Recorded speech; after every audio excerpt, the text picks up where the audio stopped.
Shabbat Shalom. I hope you're well. I hope you've had a good week. And I hope you don't have a hangover from last night's wild celebrations.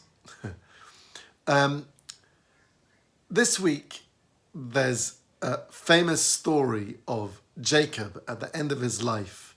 This week in the Torah portion, there's a famous story of Jacob at the end of his life, blessing his two grandsons, and how he crosses his arms and the significance of his right hand, giving a greater blessing to the younger grandson, and his son Joseph trying to correct him from what he's doing. And the many different discussions and interpretations around his action. However, for me, I just had just a general question about Jacob, about Yaakov. If you think of his way he lived throughout his life and his experience of sibling rivalry. So first you have his brother. He's got a twin brother, Esav, and with that, it doesn't go down very well. Pretty much their whole life is in quarrel.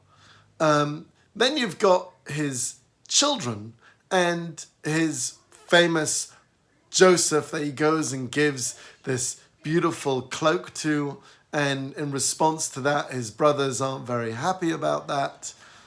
And then now, at the very end of his life, he goes and kind of treats one grandchild differently than another. For that matter as well, in this same Torah portion, he blesses all his children, and he gives each one of them a different blessing. And, in a way, it seems a bit odd.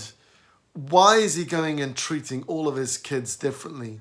And almost like he's not learned from his life's experience, he keeps on doing that. He keeps on treating different children differently.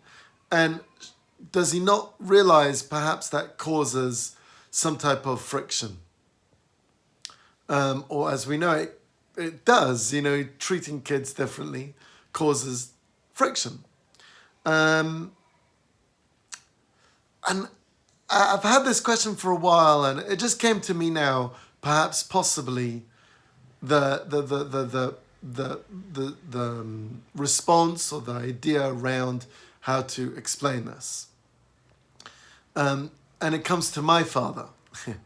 You see, my father, he's a mathematician. So if I ever need a dosage of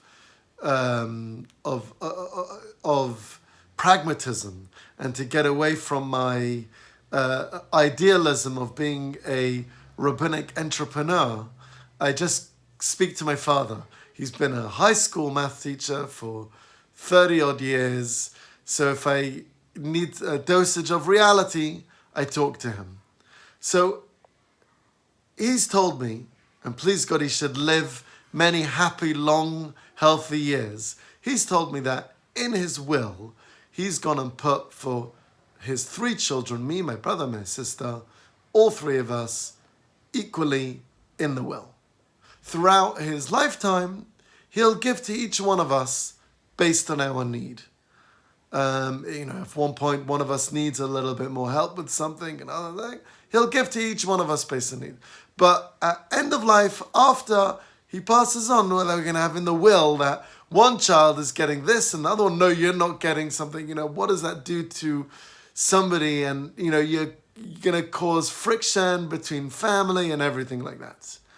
But throughout your lifetime, you give to each child what they need to their level.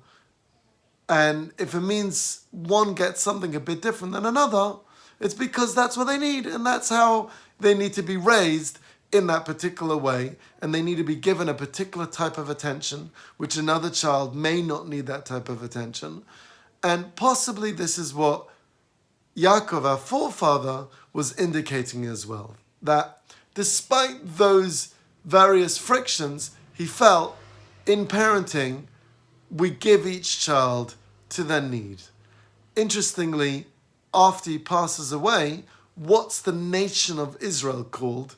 Bnei Yisrael, the children of Israel. Yisrael is the pseudonym of Yaakov. So, like the children of Israel. So we're all equally part of this community of Jews. We're all equally part of that family. However, sometimes different ones of us need different levels and amounts of attention. So perhaps that's the message. I'd love to hear what you think of that. Shabbat Shalom, and see you next week.